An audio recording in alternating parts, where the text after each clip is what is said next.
I'm going to introduce our speaker today. So Chuck Myers is a longtime docent and a Navy veteran. If you've been around the ship at all, you probably know him very well. Chuck is now on our board of directors as well, so he didn't have enough accolades.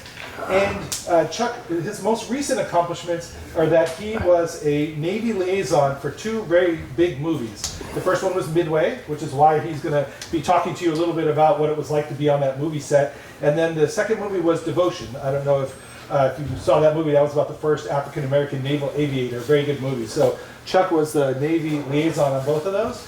And so he has some great behind-the-scenes stories. And with that, I'll turn it over to Chuck. Thanks, Chuck. Thanks, Russ. Now, for my docent friends, the reason I'm not wearing my hat is because we're in the wardroom, and you don't wear hats in the wardroom, ladies and gentlemen. So I'm not wearing. Is that a subtle hint? That was a subtle hint. Thanks for being here today. We're going to have some fun, I hope. And can you hear me back there in the back? Because people want me to use a microphone, and I resist that to a great degree. So anyway. I am Chuck Myers, and I am both a docent and a member of Board of Trustees, and I had the pleasure of working on two movies. It's kind of interesting to be employed when you just passed 80 and somebody asks you, would you like to do a 3-week job in Montreal, or you're 82 and somebody says, would you like to do a 3-week job in Statesboro, Georgia? But that's what happened to me, so we're going to talk about that. We're going to talk about a number of things today, and that includes this is a slide that I got for another presentation, so we'll just skip that one. Actually, I'm going to do this presentation on Tuesday, basically for the Naval Order in San Francisco as well. So you guys are my grand dress rehearsal. Thank you, Keith. And my mouth was behind my head by a lot in that case. So. And that might happen a lot today, so you have to put up with that. So this is me. I have a BA in history from Minnesota. I went to Officers Candidate School after I graduated from college. I served as a junior officer aboard the Yorktown, which for all intents and purposes is virtually identical to Hornet. In fact, when I first came on board Hornet some 14 or so years ago, it was like deja vu all over again. It was like wiping 48 years away from history and being back on the same ship that you were on when you were a junior officer. So it was a real pleasure. I qualified as an OODF. For those of you who don't have any idea what that means, it means that I got to be in command of the ship for 4-hour periods of time while the captain was asleep. So at age 24, I had command of an aircraft carrier and sometimes 8 destroyers at the same time. So that's why my head is so big. I served 5 years in the Navy, and as it says, just over 14 years, and there he is. Isn't he cute?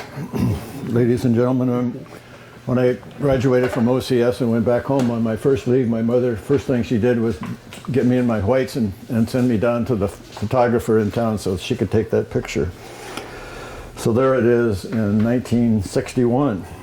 I haven't changed a bit, have I? Okay, so what is our agenda today? We're going to talk a little bit about the whole IGA and battle plan for Midway. We're not going to talk a lot about that because I got a lot of slides and hopefully some fun with the making of the movie Midway.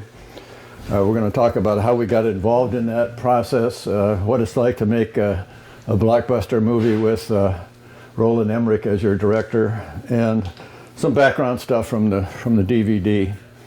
And then we'll have some Q&A. And one of the things I'd like to do is, for those of you, how many of you have seen the movie Midway, the 2018 version? Okay. For those of you who are not docents, I'm going to eliminate those people. And that includes Gary, who's hiding behind the post over there. If you can remember a really bad thing about the movie in terms of it was inaccurate for this following reason, I have a couple of prizes up here that I want to share with you. So if you can do that at some appropriate time, I'll ask about that. But it'll be at the end of the presentation, okay? So I didn't get to fix everything. So that's going to be part of it. We'll show some of the DVD with any luck at all, and we'll have some fun, hopefully. So, what's Midway? Well, Midway is almost at the international date line. The closest big thing to the Hawaiian Islands, it's actually 2 islands, and we call it Midway Island for reasons I don't understand, but it's actually 2 different islands, and you can see them there on the screen. The idea of the Japanese battle plan was they were going to take Midway. The idea of taking Midway was so that they could get the U.S. carriers out of Pearl Harbor, ambush the U.S. carriers, and that way they'd have probably their own way with the Pacific for the remaining year. And the idea, at least from the Navy's perspective, was they didn't think they could win a long war against the U.S., but they thought if they could at least get rid of the carriers, which they tried to do at Pearl Harbor, they would eventually get the U.S. to say, okay, well, do what you want to do in the Pacific. We're not interested in fighting. So these are the 2 islands surrounded by extensive reefs. They were defended by a real hodgepodge of forces in June of 1942, including a whole lot of different kinds of aircraft and that sort of thing. So Army Air Corps, Army Marine Corps.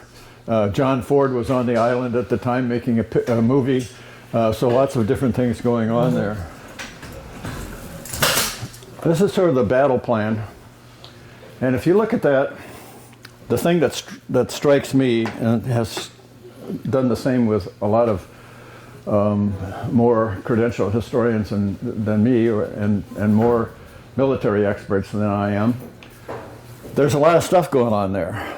So if the plan is that you're going to try to take Midway, why do you do all the things that are on this screen? So you got a striking force that's going up and feinting at the Aleutian Islands. You got a striking force that's going to go up and actually capture Attu and Kiska, which they did. Nobody cared, In fact, when the U.S. forces went back to take it over again, about the only thing that was interesting about Attu and Kiska was they found a pretty much intact Japanese Zero that they did a lot of research on one of the islands. You've got the carrier striking force Nagumo going here. You got Yamamoto with all of the battleships and cruisers in another force, but separate 100 miles behind. You've got these guys coming up, which makes sense, the minesweeping group and the troops that are going to occupy Midway. But you got all that stuff going on. Why don't you just send everything to Midway?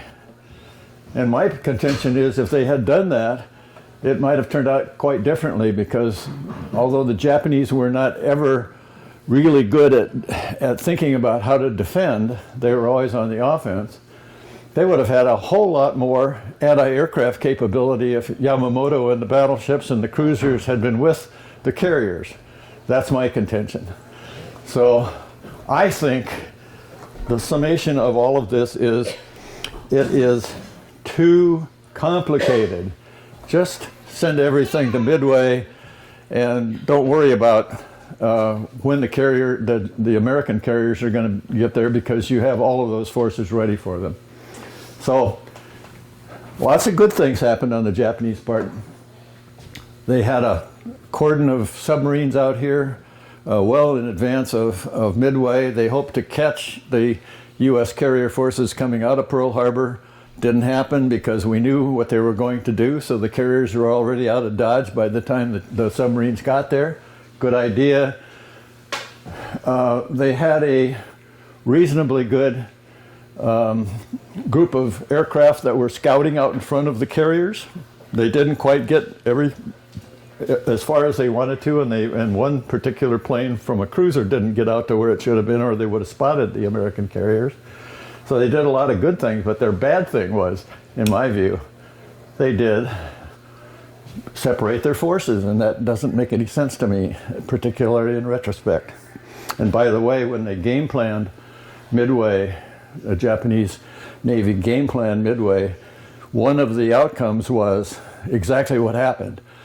And they dismissed that as not a possibility and went on with their plan anyway. So I contend it was too complicated.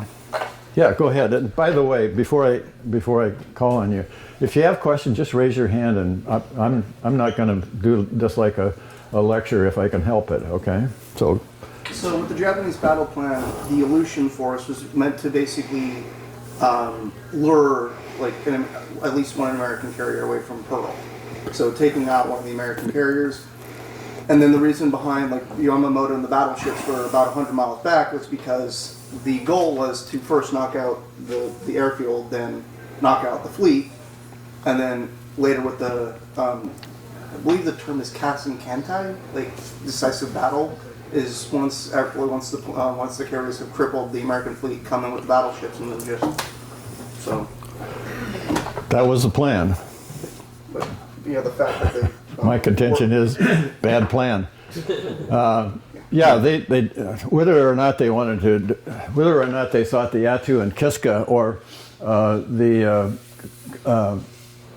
other force that went through the Aleutian Islands further upstream was going to bring any of the carriers out is questionable, and they really didn't want that to happen anyway, but they wanted the carriers to come to Midway. So, yeah, lots of planning went involved and lots of thinking went into it, and I think it was just a bad plan. And put them all together and do what Mahan said from the beginning, which they thought was good stuff, but they didn't do that. So, anyway, you can contend a lot of things about the Battle of Midway. I mean, there have been hundreds of books written about it.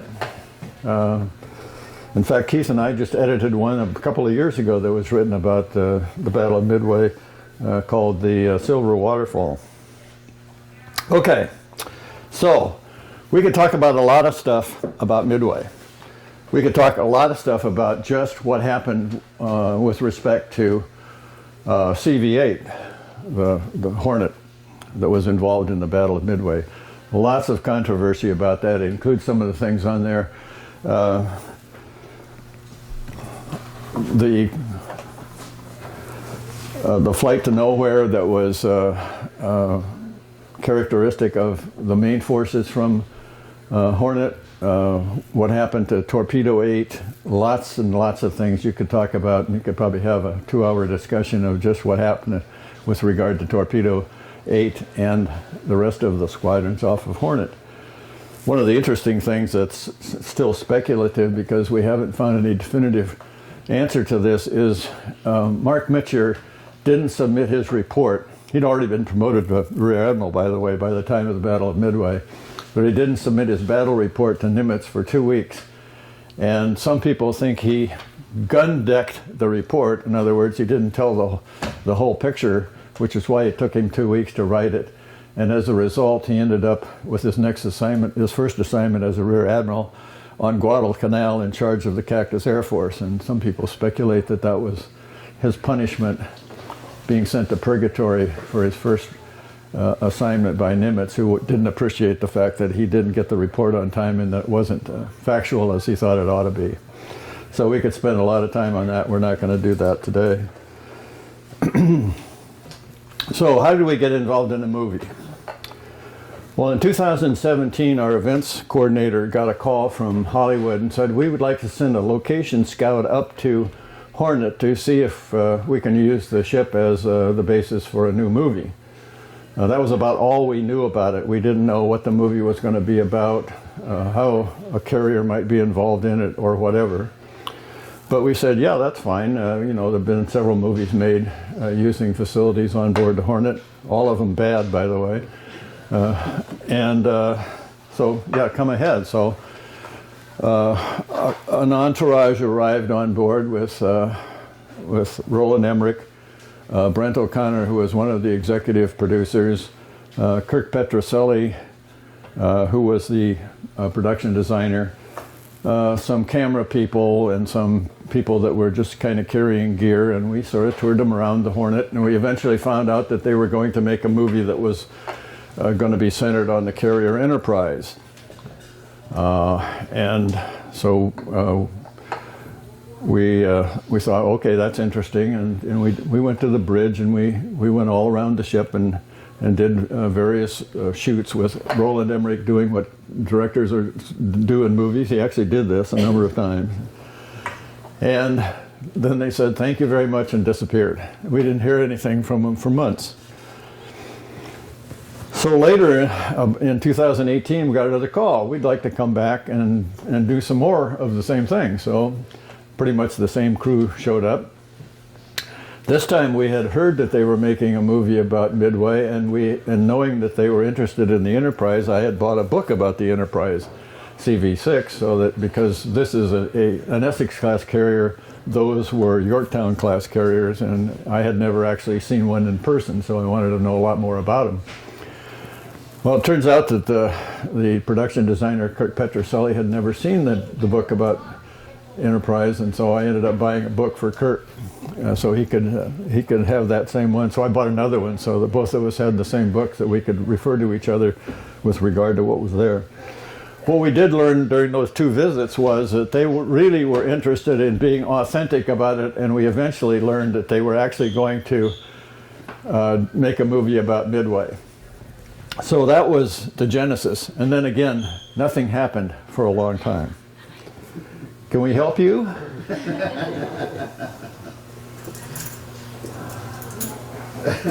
I guess not. There we go. Okay. So, Midway 2019. This is one of the panels that showed the cast for Midway. So what happened? Well, in September of 2018, I got an email from Brett O'Connor, one of several executive producers who had been on board, and said, "Would you be interested in coming to Montreal for 3 weeks and helping us make the movie Midway?" And I thought, does an 80-year-old guy really need to go to Montreal, spend 3 weeks away from home, doing something that he's never done before, hoping it will all come out the way you might want? I thought about it for a long time, talked to some people that I knew that were in the movie business, including a second cousin of mine who's a screenwriter, and they all said, "Yeah, you ought to go." So I packed up my bags and headed for Montreal, first class on Canadian Airlines, one of the best hotels in Montreal for 3 weeks, $75 Canadian a day per diem, despite the fact that they fed you and paid for your hotel room. They fed you breakfast and lunch at least, depending on what times you were on set. And I spent 3.5 weeks in Montreal making the movie. So you can see on the screen there where we made the movie. It's in Montreal. I'm not going to try to pronounce any of these names. Montreal is very French, as you know, or at least they think they're French. The French think they're not French, but that's another story. So you can see the sound stages there, FGH up there, and MKL and J down at the bottom. So most of it was done on F and G. The flight deck itself was in that huge H sound stage, and we made some other scenes that I was part of in the lower area there that you see.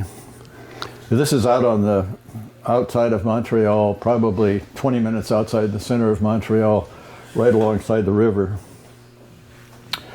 My first assignment was to train the extras who were the flight deck crew. And so if you think about Canada has no aircraft carriers. They do have a navy, and a considerable navy, but they don't have any aircraft carriers. So my first thought was, well, we're going to have to train them about what do all of those people that are on the flight deck do, and why do they do it, and how do they do it, and what does a flight deck actually look like. And so I put together a training package for them, and we made a presentation like this one. These slides that you see here, or this slide that you see here, were among the slides that I used to train the crew. And you can see the one on the left-hand side of the picture is actually a picture of the flight deck on USS Enterprise in 1940 with the flight deck officer, Slim Townsend, training his colored shirts there on the flight deck. And I wanted them to be sure that they understood what a flight deck looked like. And so the picture on the right shows you what a flight deck looked like back in the 1940s. Teak wood with the bright things that you see there were where we tied down aircraft on the metal strips that went across the flight deck. It was an interesting experience. There were about 150 extras none of whom had ever seen an aircraft carrier before, one of whom didn't speak any English, so somebody who spoke both French and English had to translate for this guy, who didn't make the cut, by the way. But it was an interesting experience trying to explain to people who had never seen an aircraft carrier what an aircraft carrier was all about. Well, we did that one day in the cafeteria that was associated with Soundstage H there. So that was my first assignment. Then the movie. The movie takes in sequence from Pearl Harbor to the raid in 1942 of the Marshall Islands to the Doolittle raid, and then finally to Midway. So it's in chronological order. And as I said earlier, there are some military errors in the movie. And for those of you who are interested in errors, if you find the best ones, I have a couple of prizes back here that I will award you. So we'll do that when we finish. The script. Hollywood scripts are very carefully controlled. So they come in different colors depending on what the iteration of it was. And this one is the pink revision. I didn't print it on pink paper, although the scripts on the set were printed in pink paper, so that you knew this was the latest script. And you see Brent O'Connor's name inscribed as the watermark, so that if you duplicated this, you knew whose copy got duplicated. So that's the kind of control they have with regard to scripts on a movie set.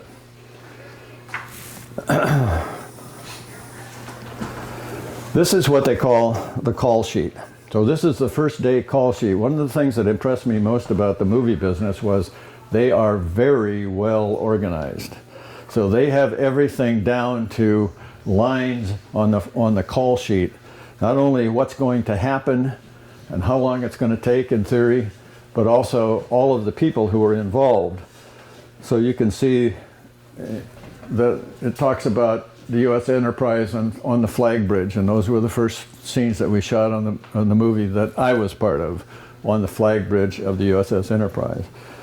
I was someplace on a page much further down on the call sheet, but you can see we went to work early, so you had to be on set on this day at 7 a.m. Now the way that worked was, depending on when you finished the day, you started the next day, so that you had 12 hours at least from the end of the time that you finished the day before until you started the next day. So if you went 14 hours, then you're not going to start the next day until 9 o'clock in the morning, and so on. And sometimes you got to the point where you actually started working at 1 o'clock in the afternoon because you had gone so long on the previous days that you had to have that kind of an offset so that everybody could have 12 hours offset. But very well organized. You can imagine the people that produce these have to be pretty much Johnny on the spot, because they have to know when they can get everybody on set based on when they finished the night before. The whole process is amazing. So this one-liner shows all the things that are going to happen on that particular day. And this is a scene that's in the ballroom. It's actually shot in the ballroom of the Masonic Lodge in Montreal, but it was supposed to represent the Royal Hawaiian Hotel in Honolulu. And I circled that Royal Hawaiian Hotel because that's what I was expecting. When the movie came out, I got something entirely different. So this is one of those errors that you will not be able to use in the prize contest. Accurate, authentic, real people. It's about as accurate as it can get, and one of Roland's objectives was that this movie was going to be available as a historical piece so that schools could use the movie in the future. And I really appreciated that. So with any luck, can you hear this? No, you can't. A little bit. Midway is. I don't have the... And it has never been told right. I'll meet you at the Japanese fleet. There's some pivotal points in World War II that shaped what the outcome was for America. One of them is the Battle of Midway. I'm glad at least some of the boys still want to fight. Everybody was very conscientious about trying to make it real, and I think they got it right. We don't knock out up that airfield, they'll go after Enterprise. We're talking about a conflict that lots of good men lost their lives on both sides. So it's important that we are as historically accurate as we can be. So how wonderful for us that being historically accurate is still unbelievable and epic and exciting.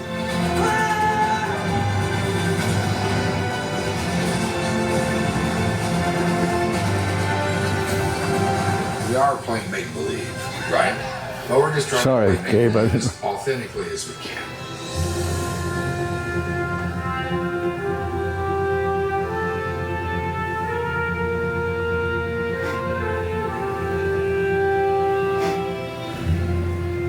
I was sitting down with Roland Emmerich and we were having lunch, and I said, "What's the one that got away? What's the story you always wanted to tell?" And he said, "It's the Battle of Midway." And my jaw hit the floor because I've been obsessed with military history since I was a child, and specifically the Pacific Theater. We started talking, and he explained to me that he comes from Navy background, Navy brats, they call them. Well, my grandfather was Navy, and so, you know, some kids grew up collecting baseball cards. I grew up fascinated by World War II and what had happened. In the 7th grade, I made a diorama of the Battle of Midway. I'd always been fascinated by it. And he felt, you know, that like me, that this is a movie has to be made. What surprised me with Wes's script was that when I opened it on page 1, it said everything in the story is true, even if it reads like Hollywood bullshit. Everything that happens on screen in terms of historical event is factual and is in chronological order. Virtually every character in the film is based on a real person. We asked ourselves, how do you approach a movie like that? And then the more we talked about it, the more we said, like, you don't have to invent anything. Everybody knows that life's real stories are so much more out there than any Hollywood script could ever be. To me, this is the greatest military comeback story in history. What these naval pilots did was so extraordinary and so courageous. If you tell it as authentically as possible and try to capture the human emotion of that, it'll pay respect to their sacrifice. Our first day, first shot, was on a point on the north coast of Oahu where they'd hand-built a bunker and put in a tower and gun emplacements, and you had period vehicles and hundreds of extras. You realized suddenly at that moment the scope and the dedication that's going to go into get it exactly right. We got to film on the naval base in Pearl Harbor. When you're looking at a building, there are bullet holes in the side of it from the attack in 1941, you go, okay, we're going to tell this story as truthful as we can. You could really feel it, you know, you could really feel the weight of what it must have been like. One of our most important characters in the film is the USS Enterprise, the Big E. The first idea was to do it on a real aircraft carrier. We realized that was not possible. So Roland decided that we're going to make this thing on stage. They basically built it almost to scale. It fills Stage H, which is an enormous stage. Stage H. Actually, I think the biggest East stage London. Is Grafford White in North America. And we built the flight deck as big as we could. The stage is so big that there's only 15 feet on each side of the flight deck before you hit the wall. So, I mean, it's really unbelievable. When I got to set, I was gobsmacked. There is the length of an actual carrier of the USS Enterprise. About 1/3 I've length. just walked onto the Enterprise and it's my first day. And they've got the machine guns on the side and they've got the bridge and they've got the wires for the planes. We built the bowels of the ship, the pilot house flag bridge. We've built the pilot ready room, the officers' quarters, the crew quarters, the mess hall. There was maps on the walls, and there was images of the planes that we were looking for. And the ready room, which is where McCluskey would brief them, that room was my favorite. I felt very at home as McCluskey in those scenes. The little things on the desk, the compass and the knickknacks, things that he had saved, tells a story, you know? Structurally, it had to be sound enough for not only 300 to 400 people on deck, but 2 giant aircraft. We have built, especially for this film, a Douglas dive bomber and a torpedo bomber, which I've been told is the only replica in existence. And each is 52 feet wide at the wingspan. Each is about 30,000 pounds. At the very beginning, we wanted to actually use real planes. At the end, we only used a real B-25 bomber because that was like just too big to build. But we built our own planes. There was not one existing TPD in the world. I worked with Kirk Petruccelli. So he went to the Smithsonian and got the original plans from these two planes. And then we built them, to the screw. The wings had to be mounted, the wings had to fold, the engine had to turn on, the exhaust had to work. It's extraordinarily detailed. The level of detail that they've done with the plane itself, it all seems like it could work. To be honorable to the guys who went up and down and and died serving the country, we got the details right. USS Enterprise hasn't existed since she was scrapped in the 50s, and yet we're shooting towards wide open ocean, and when you see the movie, you'll absolutely believe that it's there. There's a rumor that you told the Prime Minister. I'm going to stop it there because we could go on for a long time. One of the things that I looked at a lot when the movie first came out, I did go to the premiere, by the way, and it's like the premieres that you've seen, red carpets, Klieg lights, all that kind of stuff going on. It was kind of fancy, but one of the things that I read a lot when the movie first came out were all of the reviews that it got. And the one that I liked the best was kind of our boss as the museum here in Alameda, our boss for the National History and Heritage Command, Naval History and Heritage Command. Sam Cox reviewed the movie, and he said basically what it says here, and it was a pretty accurate movie, and we tried to make it that way. So you see Nick Jonas here in the water. This picture was taken while they were shooting in Hawaii. Unfortunately, I didn't do any of the Hawaii stuff. That would have been a lot nicer than Montreal in October, November, but wasn't to be. Anyway, so this is a diagram of that flight deck and part of the island that was built on that soundstage H. And I can move this a little bit so you don't have so much problem over there. So you can see we had one elevator, we had the two levels of the island. We had the boat and airplane crane that you can see right here.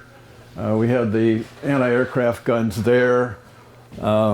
They were interesting in and of themselves. They tried to figure out how are they going to make them realistic. They couldn't actually fire guns like that, so they ended up using propane and oxygen for the with a small spark plug for each one of those guns. And when they went off, people on the sound stage were just blown away by the sound of those things. It was quite amazing. I did teach the people on the movie something that you do when you're in that kind of an environment. They were all saying, "Oh my God," I said, "Don't hold your ears, open your mouth." So the sound goes in there, it equalizes, and you don't have the problem that you would have otherwise. So, little Navy lore. You can see that it didn't get back far enough for the LSO platform, so LSO platform was in the middle when we filmed scenes from that, but it was about as wide as an aircraft carrier flight deck of that day was, and it was about 1/3 of the length of the Enterprise's flight deck. And it was wood, and it was authentic, and it was really very well built. In fact, when it was finished, we were shooting on stages F and G at the time. Kirk Petruccelli, the guy that designed all that stuff, came and grabbed me my little hand to take me over to stage 8 so that I could inspect the flight deck and say, go ahead, it looks like a good flight deck to us. It was about as accurately done as it could possibly be. This is my only scene that I captured from the movie, and I want you to look at what's going on there. So you see the two guys on the flight deck walking towards the island. You see me and Harold Closer, the music guy. You can see the 2 stories of the island there. The boat and airplane crane behind the island is there. And you see the 2 aircraft that were built for the movie. The TBD is a plane that we have no real examples of anymore. And this TBD, the torpedo bomber, is now on the Midway. So if you go to the Midway, you're going to see the actual aircraft that was built for the movie I don't know what they did with the dive bomber, but I tried to get them to the Hornet, but we didn't make the cut because they cost about $750,000 a piece, and they wanted to recover their money, and we didn't have that kind of money to give them for an aircraft, so we didn't get them. But note particularly all that blue that you see around the entire soundstage, because you're going to see what it looks like when it's no longer just blue screen here in a minute. So there you see me wearing this jacket that I have here, which is what I wore most of the days that it wasn't freezing on the sound stage, and walking on the flight deck. Remember that blue screen? Well, you're looking at the blue screen after the CGI people took care of it. So you're actually looking off the side of the sound stage there at the blue screen, and this is what Pearl Harbor looked like on December 7th, the evening of December 7th, 1941. Where did I place myself? Well, the way they shoot movies today, they shoot them in 8K video so that they have the capability to go in and pick out a little piece of what they have just shot, blow it up without pixelating. So 8K, whereas most TVs now can manage up to 4K if you get the latest thing, but we shoot it in 8K. There are two monitors in front of the director, and he's watching it all from that position. So you see some of the people that are sitting with the director there. The me part is I'm behind over here, so Harold is blocking me. You see Lorette, who is the script supervisor. You see Roland. You see Shauna, who is one of the third assistant directors. And that's kind of the lineup. So basically my position was behind Lorette, looking at those two big monitors there. First day on set. This is a picture of Dennis Quaid, who was playing Admiral Halsey in what we call flag plot, the admiral's position on a carrier. And Halsey and his chief of staff, Eric, I can't think of Eric's last name, Eric Davis, thank you, played Miles Browning. He was Canadian, by the way, and at one point in time he had to say something about going out, and it came out oot, and so we had to reshoot it again because he was it's out, not oot, Eric. But anyway, one of the things that impressed me right away about authenticity was I saw all of the stuff that they had done, they had built in terms of flag plot, etc., but I didn't see all of the little details. And one of the little details on that flag plot table, sitting next to Dennis Quaid on his right, was a package of Lucky Strike cigarettes. And the Lucky Strike cigarettes were in a green package. Lucky Strikes in 1941 were green, not white. And I thought, wow, they really got it right. I remember as a kid, there was a radio commercial for Lucky Strikes that said, Lucky Strike green has gone to war. So the dye they used to make the green packages, they were using for making uniforms for the military at that point in time. Hence, Lucky Strikes became a white package with the red dot. One of the fun parts of the movie, and this also actually happened on the Enterprise, when the planes were coming back to Enterprise that evening after Pearl Harbor, one of them couldn't get rid of its torpedo. They had actually thought that they were going to be able to find the Japanese fleet, which they couldn't because the Japanese fleet was north and they were south of Honolulu. So one of the planes came back and couldn't get rid of its torpedo, so it actually came off of the aircraft as soon as he hit the flight deck and caught a wire, and it's sliding down the flight deck armed, and the flight deck officer, Slim Townsend, the guy you saw in that first picture I used for the training material, actually leapt onto that torpedo and rode it like a bucking bronco and stopped it before it hit the island. The fun part in the movie was the torpedo was on rollers, okay? And stuntmen were taking shots at trying to climb onto that thing as it was rolling across the flight deck. And it took about 6 shots of that because none of them could stay on the torpedo as it approached the island. And so finally, the main stuntman said, "Okay, well, let me have a shot," and he actually made the torpedo stop before it rammed into the island. So that was a fun thing to watch being filmed. But it actually happened in real life as well. Whether the torpedo would have gone off is another thing because there were terrible torpedoes in that time frame. But you know, my only handiwork that you can see in the movie very briefly is where you see the arrow there. We were filming the raid on the Marshall Islands, and we were in the ready room, and we noticed that the blackboard wasn't filled out, and so there were latitude and longitude things that were completely blank on the blackboard there that you see. And so Wes Toot, the screenwriter, got out his iPhone, and I got out a piece of chalk, and he went to find all of the latitudes and longitudes that were involved there so that we could put those on that blackboard. So those were accurate as well. This is a picture of Roland and myself on a faux Japanese destroyer, the one that picked up Bruno Gaido and Frank O'Flaherty, who was the pilot of the plane that got lost during Midway. And it was about a third or a fourth of the side of a destroyer. But if you saw it from the screen behind or in front of Roland, it looked very much like a destroyer. You couldn't tell the difference. One of the things that happened on that destroyer was that's when they threw Bruno Gaido over the side. Well, you saw him in the water in the earlier picture. That was filmed in Honolulu or in Honolulu environs. When they threw him off the side of the Japanese destroyer with a weight, it was in Montreal, and he landed on a bunch of mattresses basically off the destroyer. So when you see that in the movie, you don't see anything except that doesn't look absolutely real to you, but they shot him in completely different places at completely different times, and they put them together, and it all looks pretty seamless.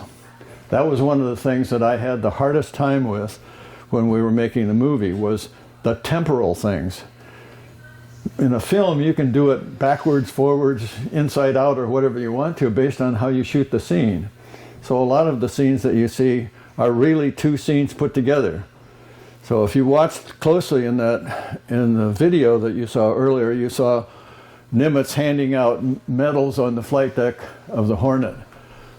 Woody Harrelson was never in Montreal. That was all shot in Montreal.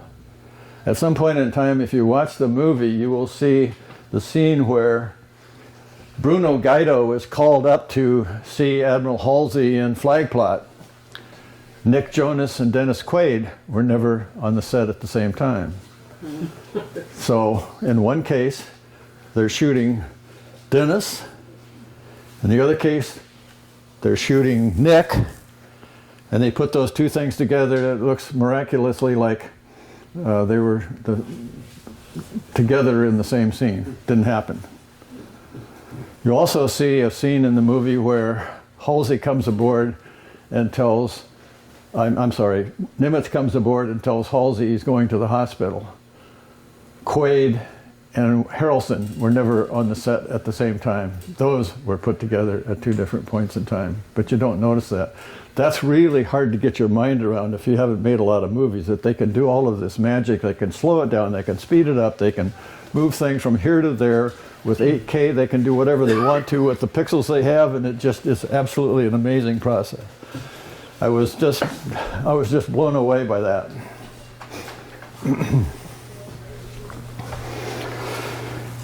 You win some and you lose some. So we're going to have a little fun here. There is a scene in the movie where Dennis Quaid as Admiral Halsey comes down a ladder, walks into the wardroom. No ladders here, but on Yorktown class carriers it was true. Walks into the wardroom to talk to Halsey, or talk to Best and McCluskey. We start shooting the scene.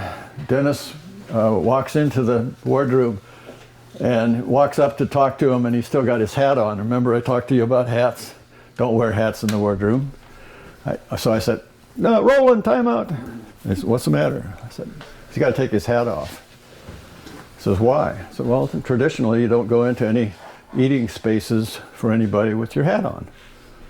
He said, well, he's an admiral, he can do what he wants to. I said, yeah, but he won't do that, he'll take his hat off. So he says, all right, all right. Dennis goes back up the ladder. He comes down the ladder again. He takes his hat off, he puts it in his belt like I would have told him, but I didn't have to because he did it on his own. Walks in and says, I'd like to talk to McCluskey and Best. There's about 15 or 20 extras sitting in the wardroom. They all jump to attention and they all salute. I said, Roland, time out. He says, okay, what's wrong now?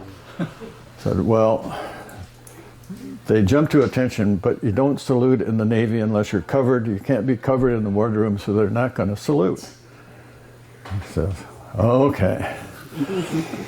So Dennis goes back up the ladder, comes back down the ladder, does his thing, and they all sit down after they have, he said, it wasn't in the script, but I told Dennis, say, as you were, and they all sit down. Roland said, oh, what's wrong now? I said, well, let me put it to you this way. If I was a junior officer sitting in the wardroom, smoking a cigarette and drinking coffee, and the boss came in, I am not going to stay there while he is in the room, okay? So I'm going to get out of Dodge as fast as I can. So that's how we finally ended up shooting the scene. So you'll see them all jump to attention. They don't salute.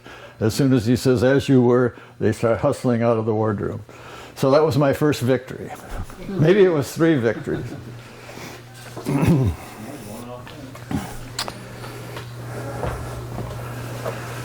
Here's one I lost. So this is the scene that they shot just before the pilots were getting in their aircraft. They're eating breakfast before they get in their aircraft for the Battle of Midway on June 4th. And you can see that there are portholes in the side of the wardroom there.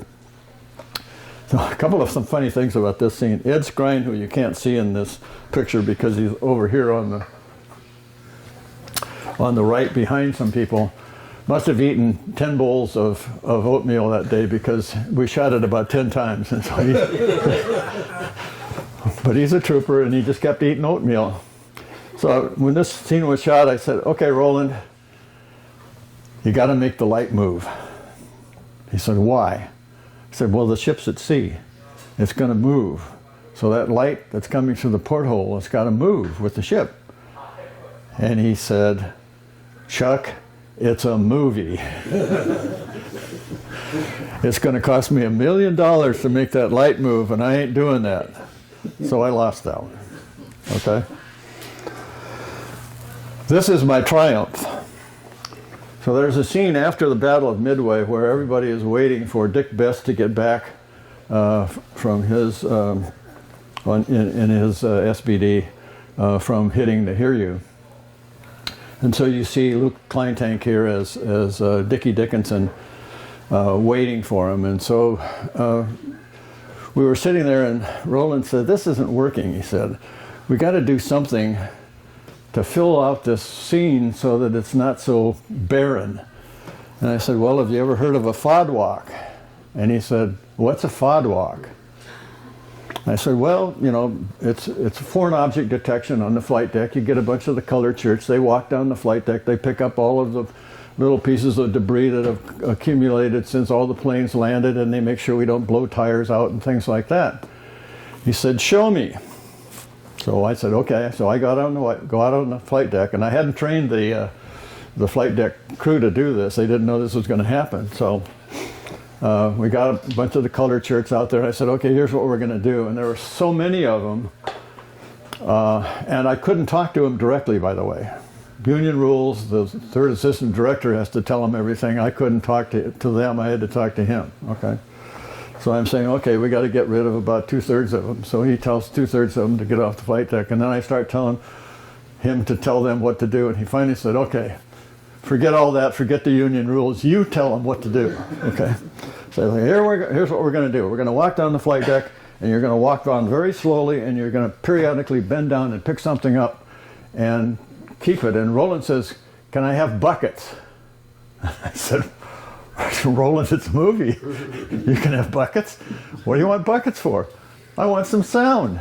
So we put debris on the flight deck. We picked it up, put it in the buckets, and you hear clunk, clunk, clunk as this is going on. And so we shot that final scene on the Enterprise with the FOD walk. And so if you see all of the collateral that's in the DVD for Midway, you'll see Roland talking about, and we had this consultant named Chuck, and he told me how to do a FOD walk. And so that was my contribution to the movie. Just after the FOD walk scene, there's a scene where Dick Best, or Ed Skrine, lands, and he's inhaled caustic soda from his oxygen supply system, and it reactivated in Dick Best some latent tuberculosis, and so he starts bleeding from his lungs and coughing up blood. And so Clarence Dickinson, played by Luke Kleintank here in the picture, is helping him out of the cockpit, and first thing out of his mouth after he sees the blood is medic. I said, no, Luke, we don't have medics in the Navy, we have corpsmen. He said, corpsmen. Yeah, corpsmen. How do you spell it? C-O-R-P-S-M-A-N. Corpsman. No, Luke, trust me, it's corpsman. So when you got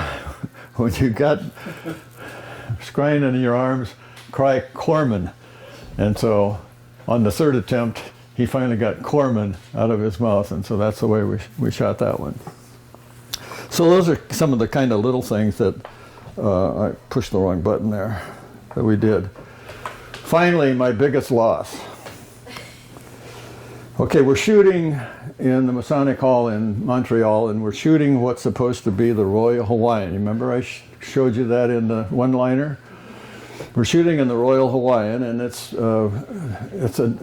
an orchestra there and all of that. And so when these guys are coming up the steps into the ballroom, I said, Roland, they aren't going to have their hats with them. There's a hat check girl at the Royal Hawaiian. And he says, well, okay, but I've already got hats on the table over there. I said, okay, I'll dispense with that one then. And so I lost that one. And then when I saw this, I have to take a sidestep here. There is a process in movie making where you get together and you do the sound or some sound separately from what you've done in the rest of the movie. And they call it a Walla session. And the reason they call it a Walla session is because in the US movie making industry, when you are trying to simulate what a crowd sounds like, everybody says Walla. So everybody is saying Walla, Walla, Walla, Walla, Walla, Walla, and you hear all of these Wallas all together, and it sounds like people are all just having a regular conversation.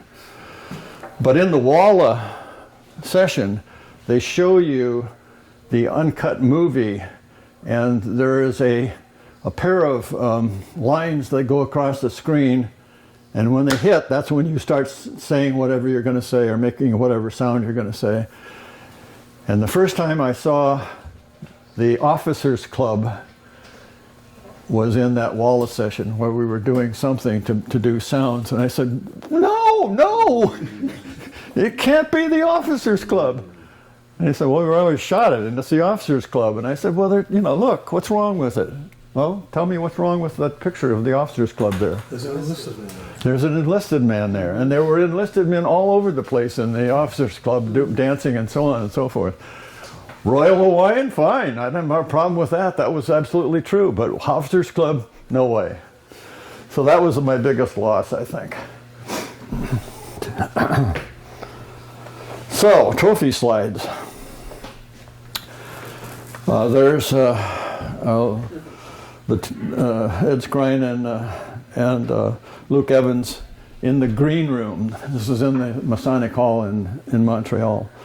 And I had my hand bandaged because lunch, which was at 4 o'clock in the afternoon that day, because of that schedule I told you about. This was shot on a Saturday. I managed to take about a 2-inch triangular patch out of my left hand by hitting something in the van that took me to the off-site place where we're having lunch. And you have never seen panic like this. Okay, so I'm saying, oh my God, anybody got a Band-Aid? And they're saying, oh my God, we got to get the medics here. I said, no, just give me a Band-Aid, you know. And they said, oh, no, you can't do that. So I said, okay, they pondered it for a while and they said, okay, we'll take you to the lunch place and we're going to have some EMTs come to the lunch place. And I said, you got a Band-Aid? You know, really, guys? So I get to the lunch place, 2 EMTs are there. The 2 EMTs look at my hand, and there's a flap of skin that's, you know, like this. And, you know, it was bleeding, but it wasn't bleeding badly. I mean, I put a handkerchief over it. And anyway, I said, one says to the other, have you got any of that cement? I said, no, I don't have any. Well, we're going to call the doctor. So, doctor shows up about 20 minutes later.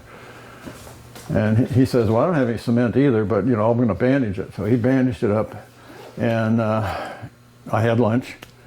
And then he says, where are you staying? And so I told him what the hotel, nearly a 5-star hotel they gave us, by the way.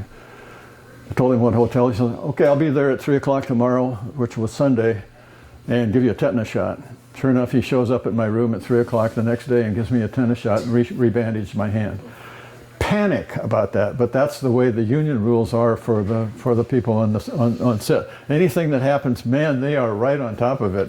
Any injury, they are really on top of it. First house call from a doctor I've had in 75 years, I think. But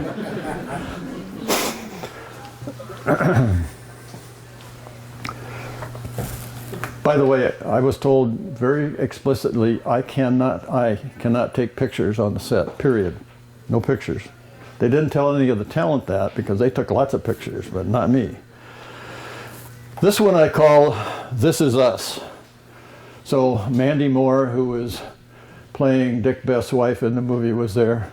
You can see that Mandy is a very tall girl. She's probably 6'1", and she's in flats in this picture, right?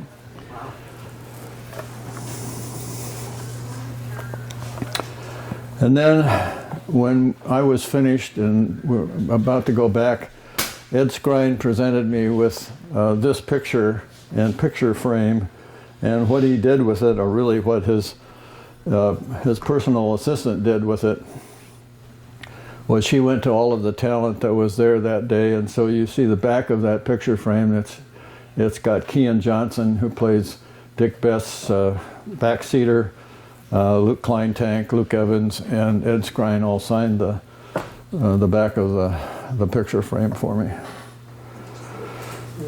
And for my part, I made sure that we had a lot of Hornet hats in Hollywood and in London, and so you see Ed with an USS Hornet hat there.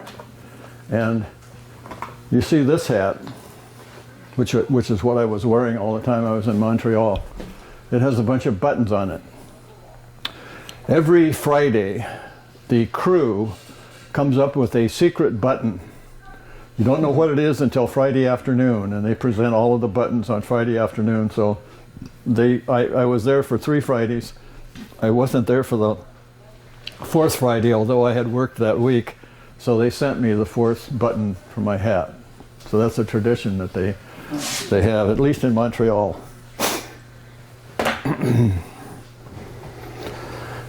And there you will see my credit. When my younger daughter Anne, who lives in St. Louis, went to see Midway, she insisted on staying in her chair until my credit had come across the screen.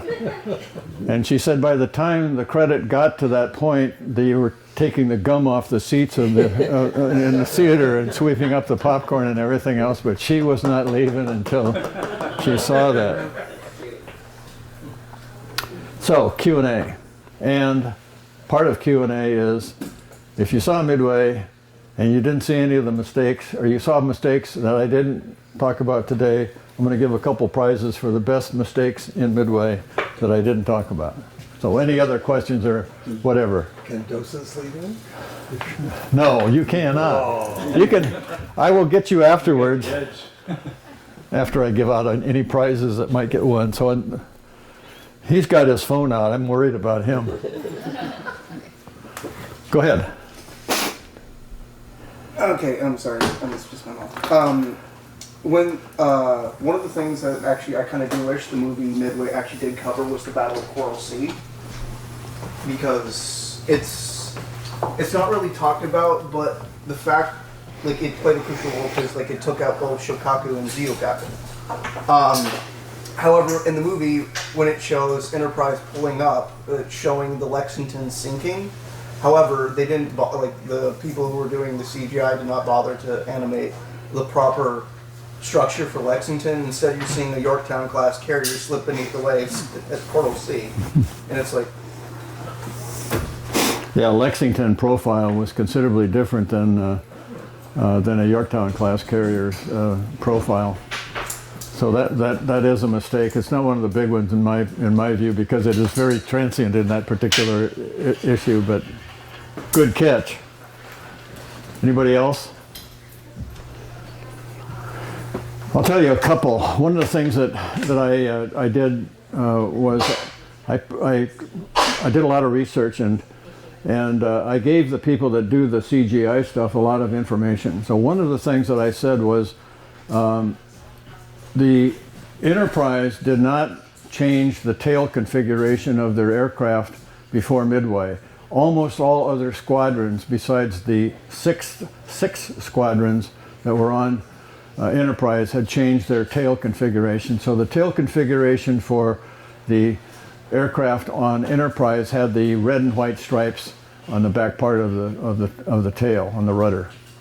So I told them about that. I showed them pictures of it, and it never happened in the CGI that they did. So that was one of the ones that I thought was they should have done better with that one. Anybody else? I'll give you another one. There's a scene where one of the aircraft goes off the port bow of the Enterprise and hits the water. What do you hear and see? You hear right full rudder and you see the carrier turning away from the aircraft. That's exactly the opposite of what it should have been. They should have done left full rudder, so they move the bow towards him and kick the screws away from that aircraft so that the propellers don't go over the aircraft when it's finally at the back of the ship. I didn't see that one at all until after the movie came out. So I went, oh. Anything else? Any other questions or whatever? Well, I bored you all to tears, so I will leave you for that. Thanks for coming today, and thanks for supporting the Hornets.